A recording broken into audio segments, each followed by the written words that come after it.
రక్షకుడైన దేవుని పేరట మీ అందరికీ శుభాభివందనములు తెలియజేసుకుంటున్నాను.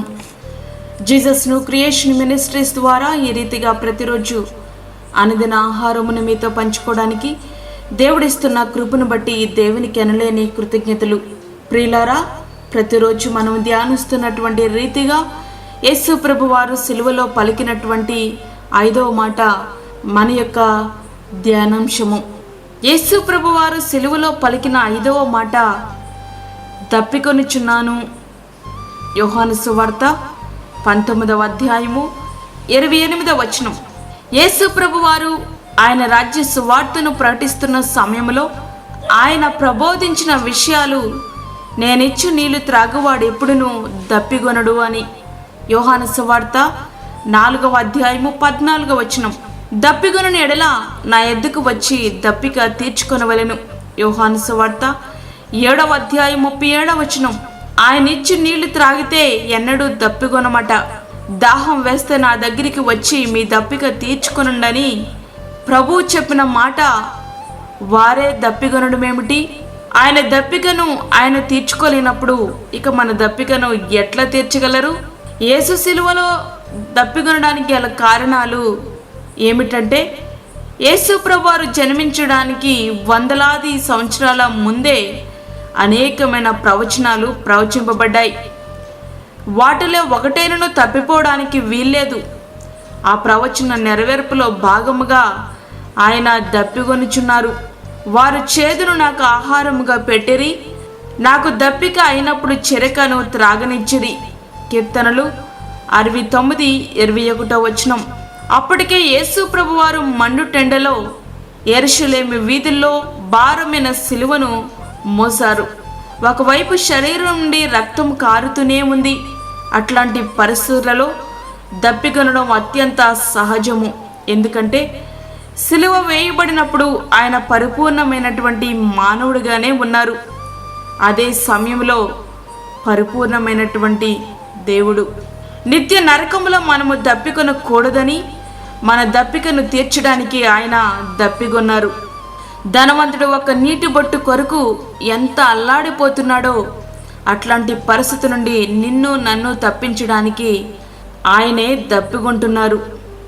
తండ్రివైన అబ్రహమా, నా యందు కనికరపడి తన వ్రేలి కొనను నీళ్ళలో ముంచి నా నాలుకను చల్లార్చుటకు లాజరును పంపుము, నేను ఈ అగ్ని జ్వాలలో యాతన పడుచున్నానని కేకలు వేశాను. లూకా సువార్త 16వ అధ్యాయం 24వ వచనం.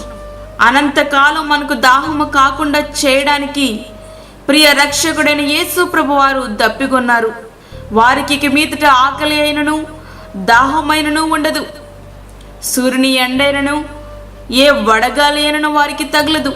ఎలయనగా సింహాసన మధ్యమందుండు గొర్రెపిల్ల వారికి కాపరి అయి జీవజలముల బుగ్గ ఎద్దుకు వారిని నడిపించును.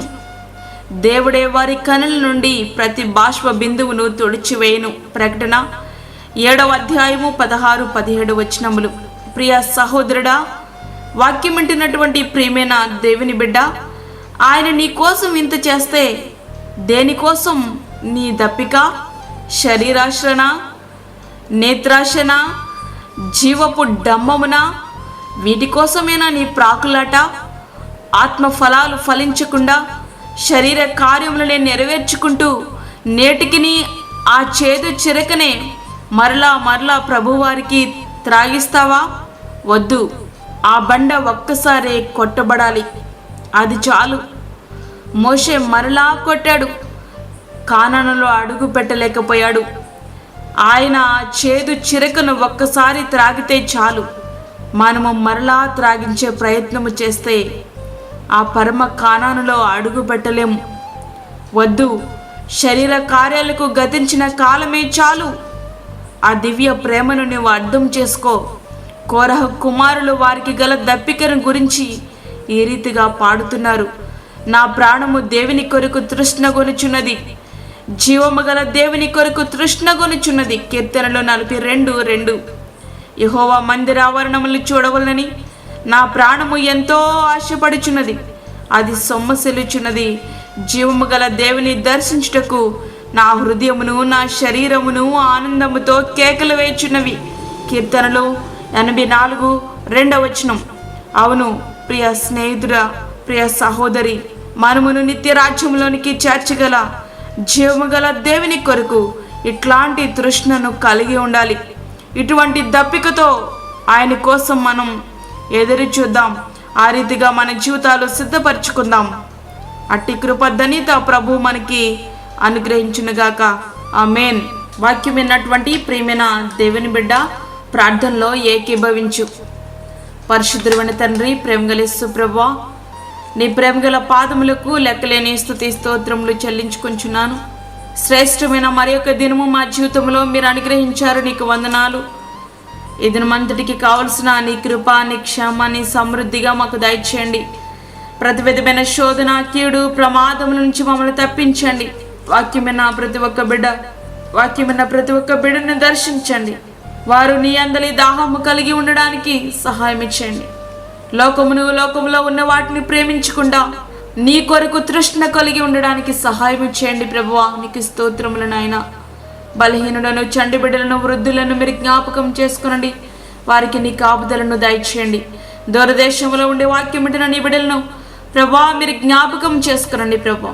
వారికి, వారి కుటుంబాలకు నీ కృపను సమృద్ధిగా మీరు దయచేయండి.